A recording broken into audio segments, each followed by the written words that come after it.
Bom dia a todos e a todas. Vamos esperando aí o pessoal chegar para a gente começar a bater o nosso papo aqui dessa manhã. Bom dia, Diego. Bom dia, Fábio. Joia, muito bom. Natanael, bom dia. E aí, pessoal, afiado hoje?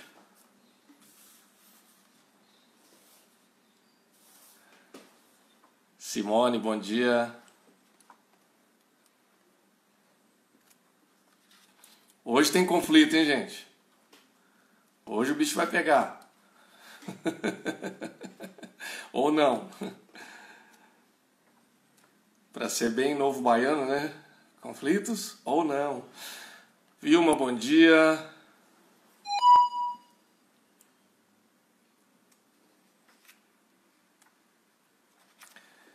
Muito bem, gente. E aí, tá frio para essas bandas aí? Aqui no meu apartamento continua gelado. Apesar de que tá abrindo um sol aqui bacana agora. Acho que durante o dia vai dar uma esquentada. Espero. Gosto mais do calor do que do frio. Mas tá bom assim, não dá para reclamar não. Simone chegando aqui também. Joia. Bom, pessoal, como nós fazemos sempre, eu quero fazer uma rápida introdução falando sobre o que nós comentamos no encontro passado, enquanto o resto do pessoal vai chegando aí, a turma toda, e a gente vai conversando aqui para nós não perdermos tempo com essa... para não perdermos tempo aqui com a live, porque ela tem hora para fechar, né? Então vamos lá. Nós, na semana passada, no último sábado, ou domingo, para quem está acompanhando no Facebook, nós falamos sobre uma parte do capítulo 9 da nossa obra, o livro base, que é o livro Espiritualidade Emocionalmente Saudável, que tem como tema esse capítulo, Torne-se um adulto emocionalmente maduro. Foi muito legal, foi uma conversa muito bacana, porque nós falamos sobre o desafio de amar aqueles que porventura não nos agradam. Então foi muito interessante porque a gente reforçou aquela ideia, né, que amar as pessoas é uma boa ordem, na verdade é uma ordem bíblica, é uma boa teoria também, se você quiser assim chamar, mas como a gente disse, na teoria a prática é outra. Nem sempre a gente consegue fazer o bem para aquelas pessoas que não nos fazem o bem. Você consegue, de uma maneira mais fácil e objetiva, amar e agradar aquelas pessoas que te agradam também. Aquelas pessoas que te ajudam, aquelas pessoas com quem você convive, aquelas pessoas que você tem uma relação de afeto, de amizade, de amor. Mas aquelas pessoas que você não conhece, que você não tem afinidade, ou que você talvez até tenha uma certa resistência, para não falar até mesmo de uma objeção, é mais difícil a gente demonstrar e experimentar esse amor. Então, é importante a gente já falar aqui desde o início que nós entendemos isso como um sentimento e a gente sabe que isso não é fácil. Então não adianta a gente chegar aqui com um sorriso de crente virtuoso dizendo, não, tá tudo bem, que a gente ama todo mundo incondicionalmente. Esse é o ideal, tá, gente? E há caminhos para isso. Mas nós temos que ser honestos com os nossos sentimentos, com as nossas limitações, com a nossa dificuldade de muitas vezes alcançar esse objetivo, alcançar esse ideal. Tudo bem? Então, esse é um primeiro aspecto. Então, nós entendemos que muito disso que nós falamos tem a ver com a nossa maturidade emocional ou imaturidade emocional, não é? Porque em certo nível, todos nós temos um nível de maturidade emocional, a gente consegue alcançar, e aquilo que a gente não consegue alcançar é o desnível, é onde a gente não consegue chegar. Nesse ponto a gente ainda é imaturo e todos nós, né, temos algum nível essa imaturidade que a gente precisa aos poucos ir superando e amadurecendo. Nós usamos um exemplo que depois em algum momento aqui a gente vai retomar hoje, que é o exemplo da Jéssica, né? Uma personagem que o autor aqui ilustrou, que era uma moça que trabalhava numa empresa, tinha um cargo relativamente importante na área comercial, e ela recebeu a oportunidade do seu vice-diretor de poder escolher datas para a sua viagem como representante dessa empresa e datas que pudessem favorecê-la na sua agenda pessoal. Então isso foi uma oportunidade muito bacana, porque ela poderia escolher a melhor data, viajaria, organizaria a sua vida pessoal, ao mesmo tempo em que a sua vida profissional poderia também ser beneficiada. E, fatalmente, por alguma razão, o seu chefe, o seu diretor, não a comunicou da mudança de planos. Talvez ele tenha esquecido, talvez ele tenha simplesmente achado que não tinha que dar satisfação, enfim, ninguém sabe qual foi a ideia ou a ausência de ideia que esse vice-diretor teve. E quando ela tomou ciência disso, porque ele não a comunicou, ela ficou esperando um retorno e não aconteceu nada, ela ficou muito mal e não conseguiu superar tudo isso. E por não ter conseguido superar, ela não deslanchou mais nessa empresa e acabou saindo dessa empresa e foi para um outro lugar. Nós usamos essa ilustração para mostrar que muitas vezes a gente não consegue gerir as nossas emoções. E não gerindo as nossas emoções, às vezes a gente acaba carregando problemas, mágoas e sentimentos que nos atrapalham na nossa vida pessoal, profissional, familiar, espiritual. E usamos esse case aqui, né, da Jéssica para falar aqui que ela tinha razão em ficar chateada, porque obviamente o vice-diretor pisou na bola com ela, mas uma vez que isso aconteceu, ela poderia ter gerido essa situação de uma outra maneira. E nós chegamos a um consenso aqui interagindo, né, no encontro passado. Talvez conversando com esse diretor, chamando para conversar, agendando um horário, tentando de alguma forma pelo menos compreender qual foi o motivo ou a ausência de motivo que fez com que ela não chegasse a efetivar aquela agenda. Isso ajudaria ela, naquele momento, não só primeiro a resolver as suas questões internas, ou seja, por que isso aconteceu como aconteceu, como também ajudaria ela na sua área profissional, porque se por acaso fosse alguma deficiência profissional que ela tivesse, ela poderia corrigir. Se não fosse nada com relação à questão profissional dela também, ela poderia sugerir uma forma melhor da sua diretoria tratar a questão de agenda. Enfim, são especulações que nós estamos fazendo aqui, mas que dizem respeito à forma como conduzir e lidar emocionalmente com essas coisas. Nós usamos esse exemplo para falar sobre a nossa gestão da emoção. Ou seja, por que muitas vezes a gente sofre e passa por mágoas, por angústias, e a gente vai carregando isso e sofrendo e tendo tantas dificuldades na vida? Porque em algumas áreas a gente não sabe como lidar com isso. E aí a gente admitiu, né, pelo menos assim, eu falo por mim de uma maneira honesta, que nós, quando passamos por uma experiência com Cristo e fazemos um discipulado e aprendemos na igreja, na vida cristã, a lidar com as nossas emoções, ou em lidar com o próximo, com o outro, enfim, nós temos caminhos e nós temos limitações. Então, nem sempre a gente sabe lidar com tudo isso, e a gente tem que admitir para que a gente possa melhorar. Então nós falamos sobre os vários níveis de desenvolvimento emocional. Então nós falamos que em algumas áreas nós somos bebês emocionais, em outras nós somos crianças emocionais, em outras áreas nós somos adolescentes emocionais e em algumas áreas, pela graça de Deus, nós chegamos à vida adulta emocionalmente falando. Eu não vou detalhar cada uma dessas partes, porque nós já fizemos isso extensamente no vídeo passado, no encontro passado. Então, só estou recordando aqui para a gente se situar na segunda parte do capítulo 9. Então, cada um de nós temos aqui as nossas nuances, né? Então pode ser que o ideal é que a gente chegue à vida adulta emocional em todas as áreas, ok?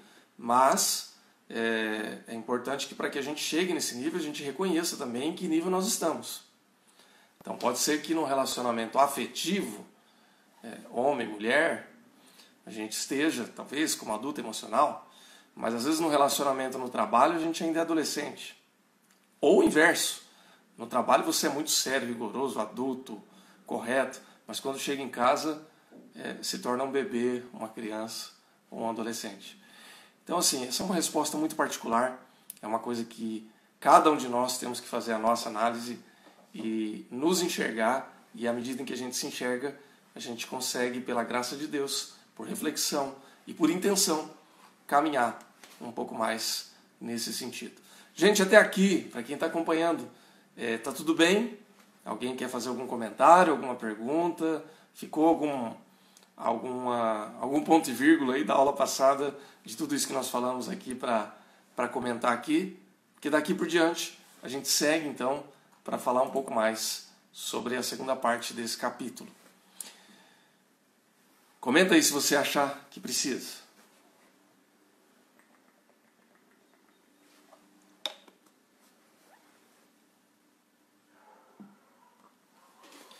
Ok, gente? Tudo bem? Joia, muitos joinhas aí. Legal. Então vamos lá. Nessa segunda parte, nós vamos falar um pouco mais sobre como lidar com as pessoas e avaliar quais são as nossas dificuldades nesse lidar com as pessoas. E lembrando daquele alvo, né, de amar as pessoas e de nos relacionarmos com ela.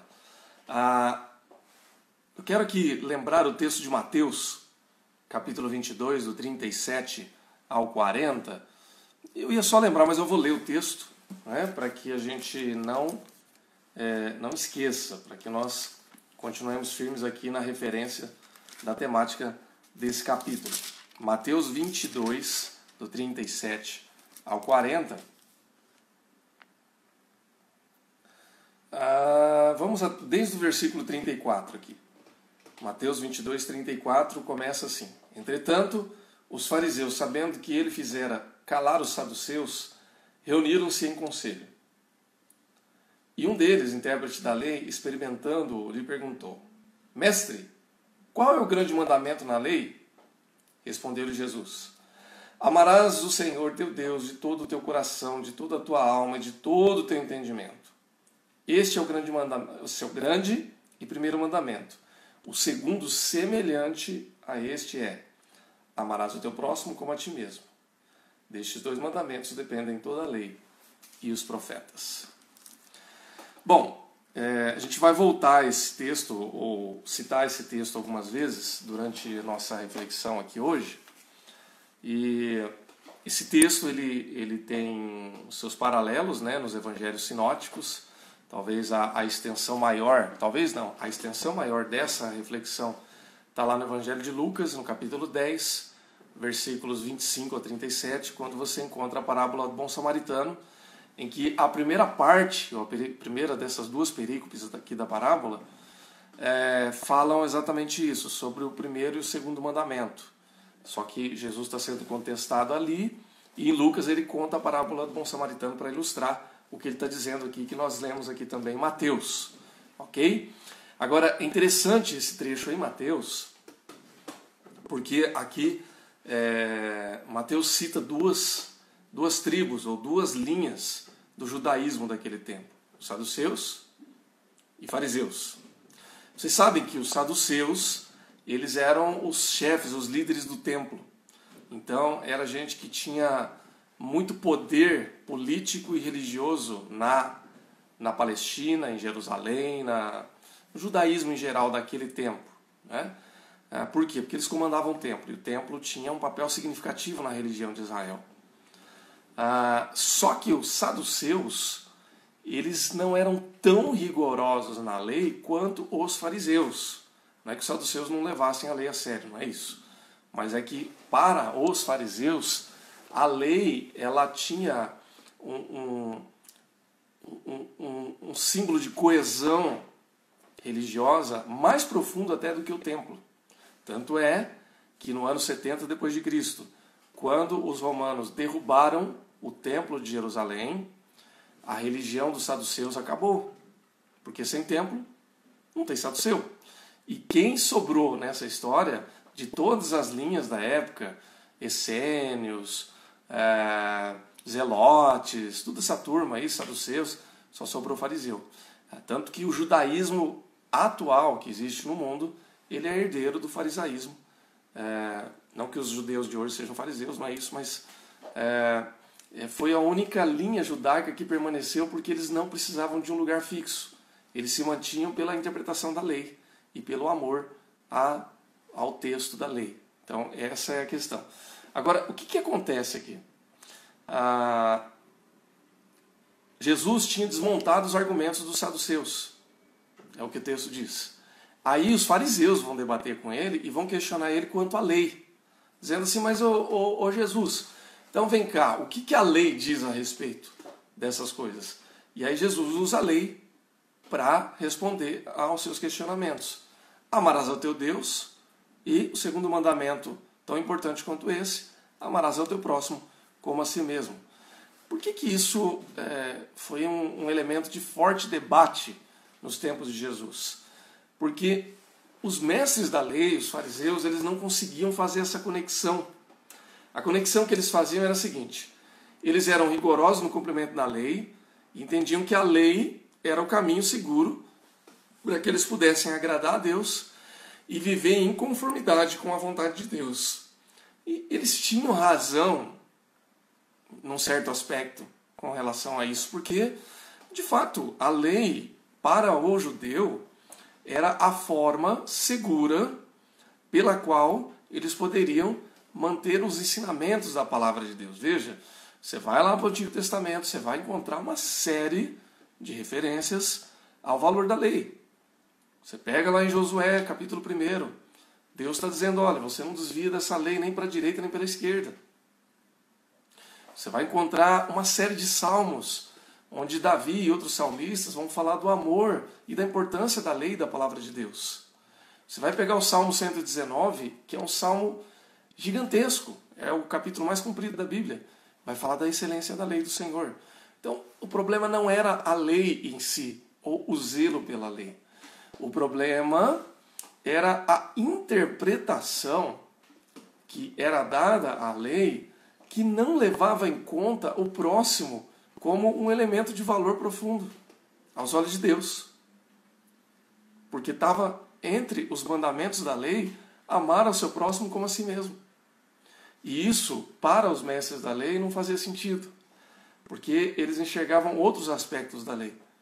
O rigor, as normas, as regras, os pormenores da lei, aquela coisa, lava a mão tal hora, faz coisa tal hora. Por isso que lá em Lucas, Jesus propõe a parábola do bom samaritano. Porque na parábola do bom samaritano, ele coloca ali dois elementos profundamente arraigados à lei. Um sacerdote e um levita. E ele vai ali e não tem coragem, não tem condições de colocar a mão naquela pessoa ferida. Por quê? Porque ele corria o risco de ferir a lei se aquela pessoa estivesse morta. E aí a necessidade daquela pessoa, na lógica, numa linguagem bem honesta e direta, tá morto, que morra, porque eu não posso colocar minha mão ali. Ok, gente? Então, Jesus, por conta disso, ele era acusado de ser comilão, beberrão, amigo de publicanos e pecadores. Era um cara que se contaminava com o povo. Não é? E, na verdade, o que Jesus estava ensinando era isso. Que tão importante quanto você praticar o hábito de viver na presença de Deus, que nós já falamos tantas vezes aqui, também é importante praticar o hábito de viver na presença do próximo. E aprender a se relacionar com o próximo, entender o próximo e se colocar no lugar do outro, para que possa haver uma relação mais amorosa, mais próxima, mais justa. Eu vou fazer só um parênteses aqui, pessoal, só para não ficar uma dúvida com relação a isso que nós estamos falando quando a gente fala do próximo. Uma questão é que cada um de nós vamos encontrar uma maneira de lidar com esse próximo, ou de fazer algo que faça sentido. Porque quando a gente fala a respeito do amor ao próximo, a gente precisa ser amplo, mas ao mesmo tempo olhar para aquilo que está diante do nosso horizonte. A gente não pode ser reducionista, mas também não pode explodir todos os aspectos de uma forma que a gente não alcance. Porque senão a gente começa a querer ampliar e reduzir ao mesmo tempo. Explico. Por exemplo, você pode ficar pensando, bom, então eu tenho que sair agora aqui na rua Silva Bueno, aqui perto de casa, aqui perto do Mercadão, sempre tem morador de rua dormindo ali, e agora eu tenho que ir lá todos os dias cuidar dele, porque ele é o próximo desamparado. Eu posso fazer isso? Claro que eu posso. E se eu tenho condições de fazer isso, eu posso fazer. No entanto, eu não posso reduzir também a ação de amor ao próximo a essa única questão, que sim, é importante. Mas se a gente reduzir isso a essa única questão, dá-se a impressão de que todos são chamados para fazer apenas uma única coisa. E o próximo, nós já até percebemos aqui, ele se trata de todos aqueles que estão ao nosso redor, que estão ao nosso alcance. Então, o meu próximo, ele é todo aquele que sofre, todo aquele que precisa de ajuda. É aquele que tem sofrimento emocional, aquele que faz parte da minha família, é aquele que trabalha comigo, é aquele que mora no meu condomínio, é aquele que eu tenho acesso a uma rede social e de repente eu posso dar uma palavra de conforto e de ânimo. É assim. E também é aquele que está na rua. Então pode ser que para você haja um incômodo maior e uma necessidade de ajudar especificamente aquele que está na rua. Então, meu irmão, minha irmã, vá lá e faça. Pode ser que para você seja no hospital. Você tem vocação para pastoral hospitalar, vá lá e faça. Pode ser que seja nas relações interpessoais. Onde você vai, você pode ajudar de alguma maneira. No seu trabalho, na sua família. Então vai lá e seja luz. Por que eu estou dizendo isso? Porque ao longo da minha jornada pastoral, eu tenho percebido que toda vez que a gente entra nesse assunto de praticar a ajuda, o cuidado e o amor ao próximo, sempre é um reducionismo. Então, a gente começa a falar isso, não, porque a igreja não vai lá ajudar o pessoal que está lá no albergue e tal, ou a igreja não vai lá no hospital, ou a igreja não vai lá na escola dar uma palestra. Pessoal, a gente tem que tomar muito cuidado quando a gente fala a igreja não faz isso, porque igreja é a composição de todo o povo de Deus.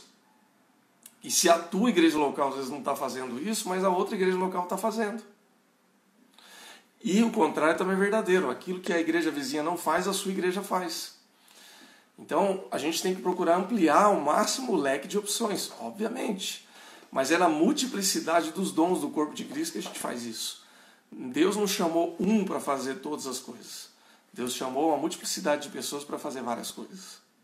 Faz sentido isso, gente? Consegui ser claro nessa observação, nesses parênteses que eu abri aqui, só para a gente seguir adiante?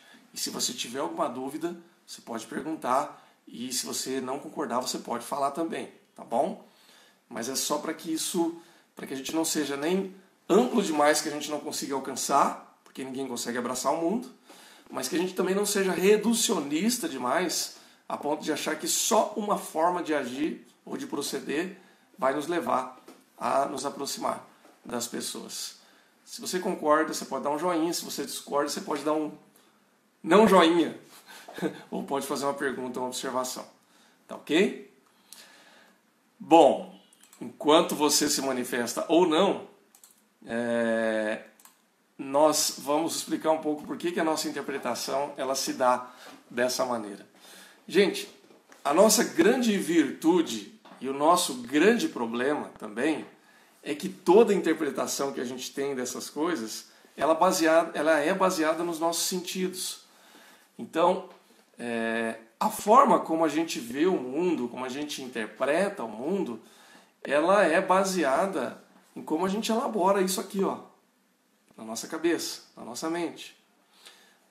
Você sabe disso, mas é importante a gente reforçar e lembrar que toda interpretação que a gente tem do nosso mundo é baseada nos nossos sentidos. É baseada na maneira como você enxerga, como você ouve, no seu olfato, no seu tato. Vocês sabem que a gente não enxerga com os olhos, a gente enxerga no cérebro. Então, os olhos são apenas uma lente. E interessante que o cérebro, ele nunca viu a luz do sol. Se o seu cérebro viu a luz do sol, eu não sei como é que você está aqui me ouvindo agora. Porque tem que abrir a cabeça para você enxergar. Se você passou por uma cirurgia cerebral, pode ser que alguém aqui tenha passado, né? O meu pai, quando era vivo, ele passou por cirurgia dessa natureza. Teve que abrir aqui, ele tirou um coágulo do cérebro por causa de uma pancada que ele sofreu, mas não viu a luz do sol, viu a luz da sala de cirurgia, né? Mas na verdade não viu, só sentiu, porque quem vê são os olhos. Quem sente, né, o estímulo externo é o tato, quem ouve o estímulo externo é o ouvido. Tudo isso vai ser decodificado no nosso cérebro e vai ser interpretado pela nossa mente, que não é palpável. E a partir dessa interpretação que a gente recebe, é que a gente vai ter o entendimento, o nosso entendimento das coisas que estão acontecendo no mundo. Então tudo é interpretativo. O que eu quero dizer com isso? Que se tudo é interpretativo, se é a nossa interpretação das coisas, significa que nós temos a tendência de enxergar as pessoas e o mundo ao nosso redor pela nossa ótica. Faz sentido? Então isso não é um problema em si. Isso pode ser até uma virtude. Mas na verdade o que eu quero dizer é o seguinte, é um fato. Sendo virtude ou problema, é um fato. As coisas são como são. Então eu sempre vou ter a tendência de enxergar o outro, o que o outro faz, o que o outro pensa, o que o outro sente pela minha ótica. E o exercício de empatia, por exemplo, qual que é a lógica, a ideia da empatia? É você ter a capacidade de se colocar no lugar do outro. De se colocar na situação do outro e tentar, mesmo que seja na sua ótica, tentar compreender como é que o outro sente, ou porque ele age como ele age. Então, é uma aproximação da ótica de mundo do outro. É uma aproximação por quê? Porque você nunca vai conseguir colocar a sua cabeça na cabeça do outro, para você entender por que ele sente e interpreta essas coisas assim. Mas você pode se aproximar. E isso é importante porque a nossa tendência é sempre aproximar as coisas pela nossa ótica. Então você pega, por exemplo, a lógica do fariseu ali, né? Mas essa pessoa não pode ferir a lei, não pode fazer isso e tal. Ok, a lei diz que não pode. Mas por que essa pessoa está agindo diferente? Tem uma razão. Talvez, pela minha ótica, seja essa pessoa é relaxada. E talvez na ótica daquela pessoa seja, eu não consigo. Eu tenho uma dor aqui. Eu tenho uma necessidade. Então tudo depende da forma como a pessoa também está interpretando a realidade dela. Isso não quer dizer que a outra pessoa esteja certa e nem quer dizer que eu esteja certo ou errado. Apenas que há nuances, a coisa é muito mais profunda e muito mais ampla do que a gente imagina. E aí, se a gente não entende isso, se torna um problema. Porque aí a gente começa a querer moldar os nossos relacionamentos só pela nossa ótica. Ou seja, só eu estou certo e o mundo todo está errado. E aí nós temos um grande problema. Veja, gente, nem todas as coisas têm que ser de acordo com a maneira como a gente enxerga ou pensa. É claro que no primeiro momento a gente vai enxergar pela nossa ótica, porque é a nossa ótica. Se eu não consigo, para eu entender as coisas, eu primeiro preciso compreender como faz sentido para mim. Mas depois que eu entendo como faz sentido para mim, eu preciso também tentar valorizar o outro. Por quê? Porque o outro também foi feito à imagem e semelhança de Deus, como eu fui.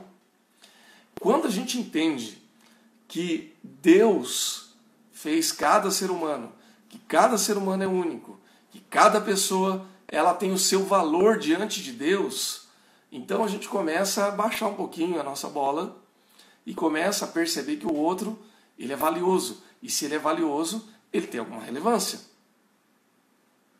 A opinião dessa pessoa tem relevância, os sentimentos dessa pessoa têm relevância, a forma como ela age, lida e sente com as coisas tem relevância, e isso começa a fazer diferença. Eu me lembro de uma situação, na verdade assim, eu teria várias situações que eu poderia citar e comentar aqui, né? Mas uma coisa que no início do meu casamento foi muito importante para mim. Vocês sabem que quando vocês casam, né, quando a gente casa, no início a gente vive uma fase de ajuste. Por quê?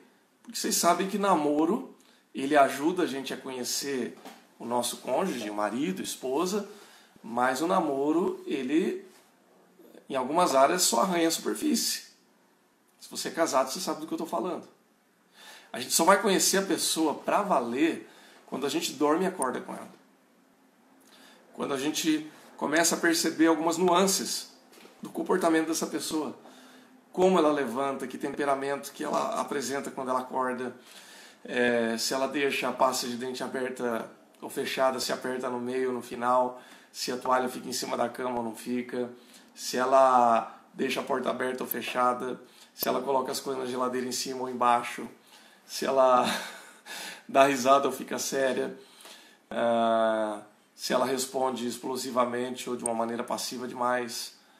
É só no dia a dia, gente. E aí você junta duas pessoas completamente diferentes, de mundos diferentes, de famílias diferentes, coloca debaixo do mesmo teto e faz esse experimento social maravilhoso que é o casamento e diz assim, agora vocês se virem, vocês se resolvam. Por isso que casamento é um milagre de Deus e tem que ter muito amor para funcionar e para dar certo. Não sei se faz sentido isso para você. Para mim faz todo sentido. Para minha interpretação faz muito sentido. E aí o que eu quero dizer? Que a gente tem temperamentos distintos. Eu me lembro no começo do casamento que eu com o meu temperamento mais introvertido, mais discreto, e aí junta com a Thaís que tem um temperamento mais aberto, mais extrovertido, mais expansivo. E aí eu, no começo, eu queria, de uma certa maneira, evitar que ela se expusesse tanto dentro da forma como ela lidava com as coisas. Por quê? Não por ela, mas por mim. Porque fazia mais sentido para mim ser mais cuidadoso do que para a forma dela. E no começo isso gerou alguns atritos. Algumas vezes de maneira objetiva, quando eu falo objetiva é discutindo mesmo, conversando, e outras vezes atrito interno. Eu não falava nada, mas aquilo ficava assim, me gerando desconforto. Até que, em um determinado momento, orando e falando com Deus, Deus me falou de uma maneira muito clara, dizendo assim, olha, a forma como ela lida com as coisas também funciona. A forma como ela lida com as coisas também dá certo. Também é correta. Só que a forma como ela lida com as coisas. Assim como para você dá certo, para ela dá certo também. Do jeito dela. Para as coisas dela. E aquilo que ela, porventura, precisar aprender de você, ela vai aprender. E aquilo que, porventura, você precisar aprender dela, você vai aprender. Gente, quando a gente começa a pensar nisso, e para mim isso fez muito sentido, e causou para mim uma revolução, à medida em que eu fui lidando e tratando com outras pessoas. Porque põe a gente no nosso lugar. E a gente começa a perceber que está tudo bem se a pessoa age de uma outra forma. E se a outra forma pela qual a pessoa agiu e isso trouxe problemas, óbvio que não está tudo bem, mas também mostra que houve uma razão. Que no fundo a pessoa tinha uma motivação. Que pode não ser uma motivação madura, pode não ser uma motivação justificável, mas pode ser. E talvez a gente não consiga enxergar essas coisas. Eu me lembro de um conflito que eu tive numa determinada igreja que eu pastoreei, em que uma liderança ela era extremamente controladora. Uma pessoa que, com boa fé, com boas intenções, ela procurava tentar direcionar os rumos e as ações das pessoas para que as pessoas não tivessem problemas e não sofressem. Até que chegou um ponto que eu falei, olha, fulano, calma aí, que o jeito que a pessoa está lidando está dando certo para ela. Ah, mas tem que, a pessoa não pode. No poder, na nossa ótica, não pode, mas o que nós vamos fazer? Nós vamos forçar a pessoa a agir de uma outra forma? Tem um ajuste ali, tem entendimento. Vamos ali cercar, ajudar, se colocar à disposição para as coisas caminharem. Ok, gente? Então, isso pode ser um grande problema se a gente não sabe lidar, se a gente enxerga as coisas só na nossa ótica. A gente tem que ter humildade para perceber e reconhecer que nós não sabemos tudo. E só tentando se colocar no lugar do outro é que a gente pode ajudar. E a pessoa pode entender melhor tudo isso, tá bom? Como é que a gente pode, de uma maneira mais prática, fazer com que esse colocar-se no lugar do outro possa se tornar efetivo? Bom, eu já falei aqui que a premissa é que todas as pessoas foram feitas à imagem e semelhança de Deus. Então, por essa razão, elas precisam ser respeitadas e vistas dentro da outra ótica, ou seja, a ótica da pessoa. Se a gente pegar aquele exemplo da Jéssica, lá que nós falamos lá no encontro passado e que eu citei aqui na introdução, a Jéssica, ela não conseguiu lidar com as suas crenças emocionais. Ela não conseguiu agir de forma madura. E ela acabou pagando um preço por conta disso. Ela se sentiu rejeitada, ela se sentiu incapaz, ela sentiu que a empresa dela não ia dar condições para que ela alcançasse um patamar mais elevado no seu trabalho, simplesmente porque o seu vice-diretor não cumpriu o comprometido e não deu satisfações para ela. Como eu disse, foi doloroso? Com certeza. O diretor pisou na bola, porque o chefe não pode prometer um negócio e depois simplesmente não falar nada. É um mau líder o cara que faz isso. No entanto, há uma razão, que nós não sabemos qual, pela qual ele fez o que fez. Talvez ele achou que não devia se dar satisfações, talvez ele foi mal organizado e não estruturou ali o seu checklist de e-mails e a sua agenda, e isso fez com que ele esquecesse. Talvez ele tenha mudado de ideia e tenha esquecido de avisar. Enfim, as possibilidades são inúmeras. A única maneira de saber de fato, primeiro, é tentando se colocar no lugar do outro e pensando isso que nós estamos pensando. Talvez ele esqueceu, talvez ele... Enfim. E a segunda maneira mais objetiva é tentando de alguma forma ter um momento com essa pessoa e falar, olha, aconteceu isso. E eu fiquei meio assim, fiquei achando meio estranho, o que foi que aconteceu? Então você dá a oportunidade para o outro também dá as suas motivações, as suas explicações. Mas isso envolve um peso emocional. Ou seja, envolve a capacidade da gente gerir as nossas emoções. Esses dias eu comecei a assistir já faz um tempinho, mas eu precisei parar, porque eu estava com a agenda muito sobrecarregada. E agora eu estou retornando aos poucos a assistir aquele documentário na Netflix chamado Last Dance, que conta uma parte importante da história do Chicago Bulls, da NBA, e que usa como viés, ali, como linha mestra do documentário, a história e a carreira do Michael Jordan, que foi o maior astro de basquete de todos os tempos. Aí. Muito legal, né? Se você não assistiu, eu recomendo que você assiste, porque vale muito a pena. Fala sobre comportamento, sobre mentalidade competitiva, vencedora, sobre várias nuances. E ontem eu estava assistindo um episódio que falou um pouco sobre um evento específico de um outro astro daquela equipe, que era Scott Pippen, que foi um atleta espetacular também, um grande jogador de basquetebol. Quem é da minha geração acompanhou esses caras, assistiu a Olimpíadas de Barcelona em 92, o Dream Team, esses caras jogavam juntos e foi uma época de ouro da NBA. Enfim, o Scott Pippen tem pelo menos 2 episódios até onde eu acompanhei em que mostra que em alguns momentos ele foi sabotado na sua carreira porque não conseguiu gerir as suas emoções. Era um cara espetacular no ponto de vista da sua habilidade profissional, foi o grande parceiro do Michael Jordan nesses anos todos. Era um cara que eles se entendiam muito bem dentro das quadras, e era um cara que tinha muitas virtudes como uma liderança positiva, um cara que incentivava, um cara que ajudava, um cara que era mais doce no trato, porque o Jordan era um cara muito exigente, muito briguento, muito provocador, vencedor com certeza, mas tinha ali essa característica, então o Pippen ajudava a equilibrar. Mas era um cara que, quando ele se sentia pessoalmente afetado, quando ele achava que ele estava sendo desrespeitado dentro daquilo que fazia sentido para ele se fechava. E isso trouxe consequências e problemas para a sua liderança e para o seu time. Eu não vou contar especificamente o que aconteceu para não dar spoiler, porque se você não assistiu você vai ficar bravo comigo. Tá? Mas isso que eu estou falando não vai atrapalhar você, e eu recomendo que você assista. E você vai entender o que eu estou falando. Então isso acomete pessoas em todos os níveis. Você pode ser um astro internacional do esporte. Se você não gerir as suas emoções, você vai ter problema. Você pode ser uma dona de casa, você pode ser um pai de família, você pode ser um profissional, você pode ser um pastor.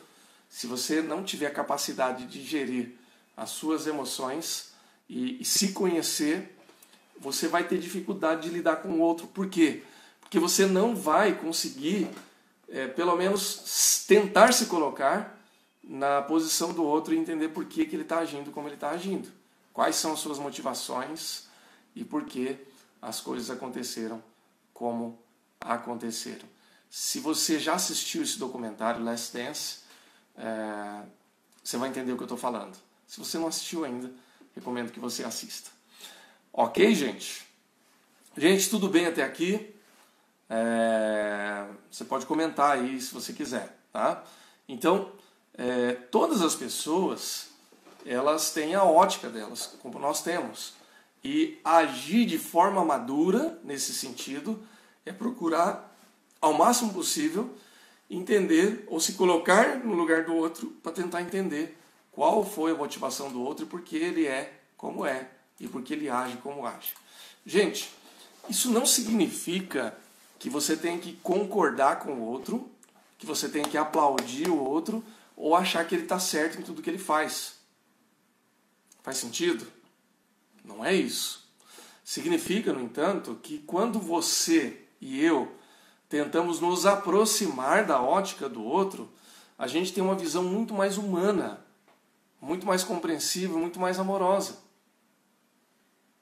Porque, veja, é isso que Deus faz conosco.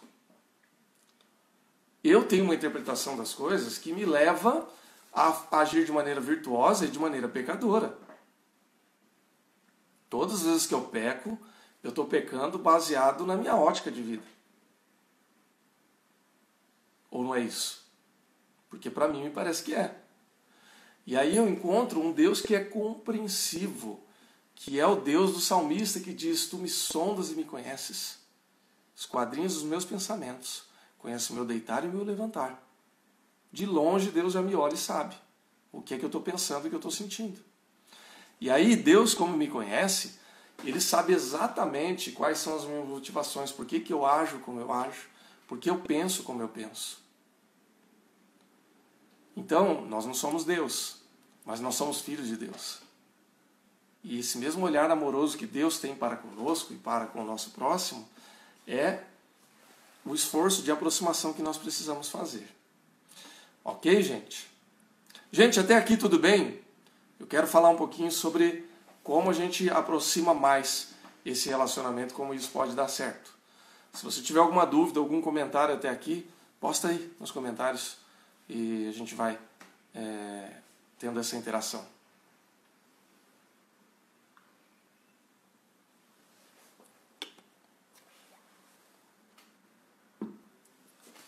Tudo bem, gente? Tranquilos?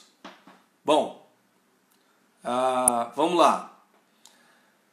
Por que nós temos então os conflitos e por que às vezes as coisas não se desenrolam?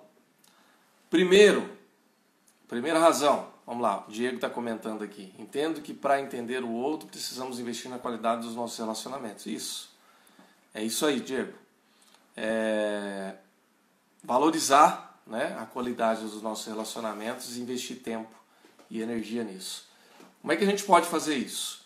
Bom, quais são os problemas na resolução e no entendimento do nosso próximo e dos conflitos que a gente porventura tenha? Eu vou fazer uma afirmação aqui que você pode não concordar, tá? Mas é o que a gente tem observado. Infelizmente, é grande o número de pessoas, inclusive dentro da igreja, inclusive entre os cristãos, que tem uma noção fraca e rasa na resolução de conflitos. Infelizmente. Nós não somos ensinados desde cedo a ter inteligência emocional suficiente para lidar com o conflito. E eu vou dizer por quê. Uma das razões, especialmente no meio cristão, é porque a gente está acostumado a ignorar conflito, a ter uma percepção rasa do que é lidar com conflitos. Porque a gente acha que no ambiente, nos nossos ambientes em geral, mas especialmente no ambiente cristão, a gente acha que ser pacificador é ignorar problema. A gente acha que ser pacificador é não descontentar ninguém. É agradar todo mundo. É deixar todo mundo contentinho com a gente. E aí, meus irmãos e irmãs, eu vou dizer o seguinte, que o maior risco que a gente pode assumir na vida é querer agradar todo mundo. É querer que todo mundo goste da gente e ficar com medo de falar algumas coisas ou agir de alguma forma que precisa ser feita para que as pessoas possam ser abençoadas. Porque quando a gente quando a gente evita conflito, a gente não abençoa. E veja, deixa eu dar um alerta aqui. Eu não estou dizendo que a gente tem que ser uma metralhadora de conflito, tá? Porque isso também é ruim. Eu não estou dizendo que a gente tem que sair falando brutalmente, de uma forma brutalmente honesta, tudo que a gente pensa. Não é isso. Calma lá.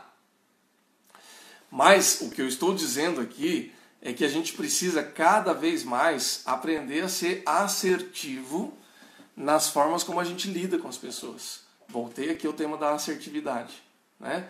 O que significa isso? A gente não pode ter medo de tudo que as pessoas vão pensar a respeito da gente. É claro que é muito melhor você ser agradável do que não ser. E é muito melhor que você seja cordial e educado do que não ser cordial e educado.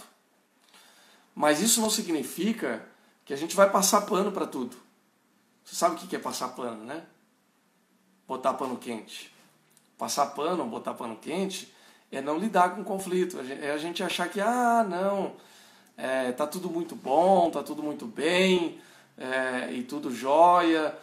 Ele é assim mesmo, mas tudo bem, né? Que rico essa pessoa. Que maravilhoso. Gente, não é assim. Tem coisa que precisa ser tratada. Tem certas situações que precisam ser abordadas. E o maior problema que faz com que tudo vire uma bola de neve é justamente a gente ignorar conflito. Por medo do que os outros vão pensar. Aceitar tudo de boca fechada. Achando que isso vai pacificar. Gente, isso não vai pacificar. Isso não vai resolver. Tem certas situações que a gente precisa ter coragem de falar. E dizer, olha, eu gosto disso. Eu não gosto daquilo. Eu posso fazer isso. Eu não posso fazer isso. Lembra daquilo que a gente dizia há algum tempo? Eu comentei aqui que eu tinha muita dificuldade de dizer não para algumas coisas. Então, ficava naquela, mas puxa, se eu não fizer, a pessoa vai ficar em dificuldade. Ou, se eu não fizer, o que a pessoa vai pensar de mim? Irmãos, isso é uma das piores coisas que tem. Você pode, por exemplo, dizer não de uma maneira educada, de uma maneira justificável, de uma maneira honesta. E você pode, inclusive, dizer para as pessoas o que elas precisam ouvir, dependendo da circunstância, dependendo da situação. Ignorar conflito não resolve o problema. Ignorar as situações adversas não fazem com que a gente traga pacificação. Muito pelo contrário. Às vezes, o que vai trazer a pacificação, a resolução de conflitos, é justamente se posicionar. É dizer, olha, isso aqui não está certo. Essas coisas não devem ser assim. Essas coisas não podem continuar da forma como estão. Porque isso é que vai trazer algum tipo de ilustração para que o outro possa também enxergar as coisas de acordo com a sua ótica. Porque veja, essa é uma relação de duas mãos. Eu preciso ter empatia para me colocar no lugar do outro, porque eu não sou dono da verdade. Então eu tenho que olhar pela ótica do outro, tentar me aproximar. Só que se eu também não me posiciono, o outro também não vai ter a capacidade de enxergar pela minha ótica. Percebem, irmãos? É uma relação de troca. É uma relação onde as duas partes têm que ganhar. E onde as duas partes têm que aprender a ceder também. Porque se só eu ficar cedendo, eu vou perder o tempo todo. É só energia que eu estou dando para o outro e o outro não vai dar energia nenhuma. Tem desequilíbrio ali. Alguém vai perder mais e alguém vai ganhar mais. Então tem que haver um consenso e um equilíbrio. E aí como é que a gente faz isso? Aceitando o conflito. Que dessa forma a gente encontra a verdadeira paz. É muito curioso aquele versículo em Mateus 10, do 34 ao 36, quando Jesus começa a dizer o seguinte, olha, eu não vim trazer a paz, mas a espada. E aí ele começa a falar isso num contexto familiar. Eu vim para separar pai de filho, irmão de irmã, e a gente não gosta muito desse texto, porque esse texto traz desconforto para a gente, né? Porque Jesus, ele era o pacificador por excelência. E ele diz, né, que bem-aventurados são os mansos e humildes de coração. E aí, quando a gente compara um versículo com o outro, dá um tilt, né? Fala, mas espera aí, é pacificação ou espada? É paz ou é guerra? E aí, irmãos? Você que está me ouvindo aí do outro lado, é paz ou é guerra? O que você acha? Jesus veio para pacificar ou para trazer espada? Jesus veio para trazer o seu reino ou para destruir com tudo? Jesus veio para abraçar os mansos e humildes de coração ou quebrar tudo no templo? O que você acha? Responde aí nos comentários. Deixa eu fazer uma provocação com você para ver como é que isso bate em você, como é que você sente tudo isso. O que você acha? Ou o que você acha que eu acho? Tentando fazer um exercício de empatia aí, né? Como é que isso cai na tua interpretação? E como é que isso vai para a minha interpretação? Vamos lá, comenta aí. Vê o que você acha. Porque tudo isso que Jesus fala é verdadeiro, é palavra de Deus. Fala aí. E eu já vou falar também, tá bom? Por que Jesus fala isso, pessoal? Por que Jesus se manifesta dessa forma para conosco? Bom, vamos lá. Uma das formas pela qual, ou uma das razões pela qual Jesus se manifesta dessa maneira, é porque, gente, não existe paz na mentira, tá? Não existe paz naquilo que não é revelado de maneira plena. É necessário que a verdade e a exposição dos sentimentos possa acontecer à luz de Jesus. O Natanael está falando aqui, Jesus veio para confrontar o homem da sua forma de viver e agir. Exatamente. O Diego está falando aqui, guerra para trazer paz. Guerra no sentido do confronto, tá? O Guga está falando aqui, acho que o mais forte nele é a inclusão. Exclusão foi necessária. Vou colocar uma vírgula aqui, tá, Guga?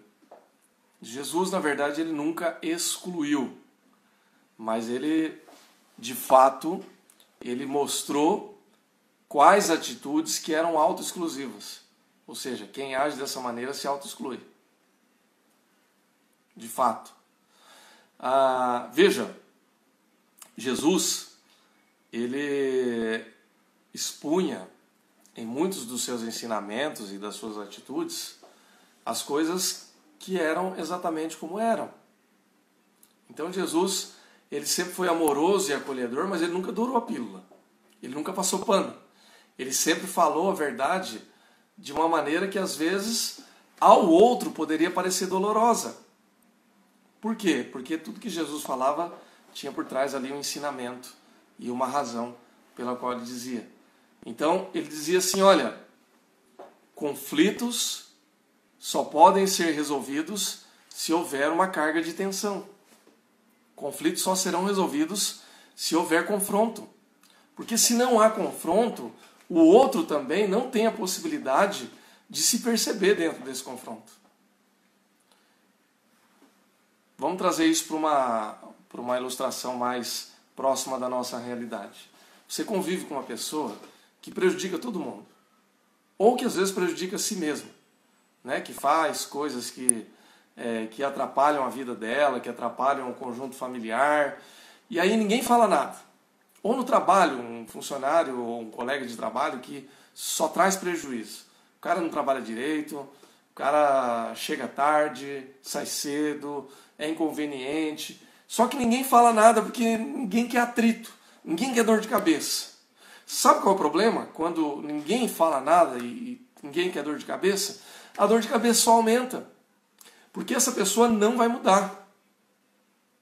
Porque para ela tá bom. Faz sentido para ela agir como ela age. Senão ela não agiria dessa forma.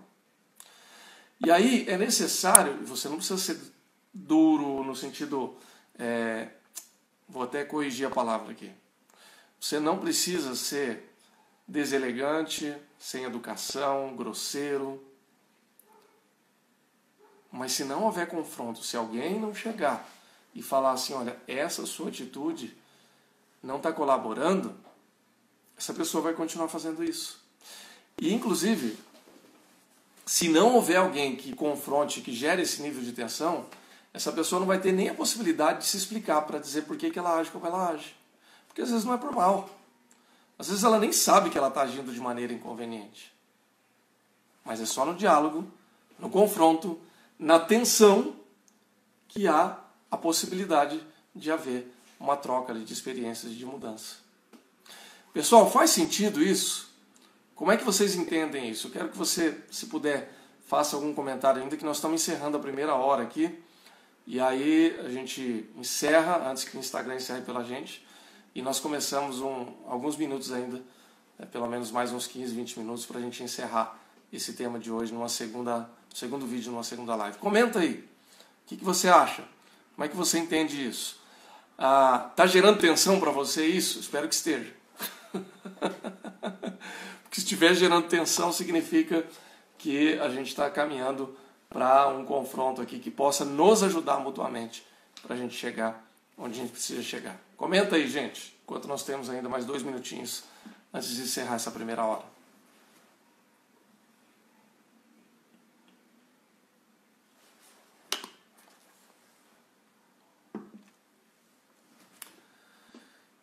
E aí? Se não houver comentários, eu encerro aqui já essa primeira parte.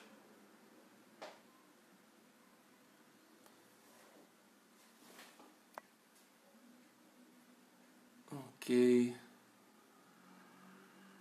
Diego tinha comentado, né? Que para entender o outro a gente precisa investir na qualidade dos nossos relacionamentos. E isso, de fato, tem a ver com investir nos relacionamentos, é também se colocar no lugar do outro, aceitar o conflito, não aceitar só como guerra, né? Mas como diálogo, como conversa, como confrontamento e como aceitação também daquilo que a gente vai ver no outro ou daquilo que o outro vai ver na gente. E às vezes, quando o problema é com a gente fica um pouco mais na defensiva, né? Nós vamos falar sobre isso já na segunda hora. Tudo bem, gente? Estou encerrando aqui essa primeira parte e espero vocês por mais alguns minutos ainda na segunda parte. Tá bom? Até essa segunda parte. A Vilma comentou, muito difícil mudar a atitude de outra pessoa. Vou pegar o teu gancho aqui para a segunda parte, tá bom, Vilma? A gente fala lá, tá ok?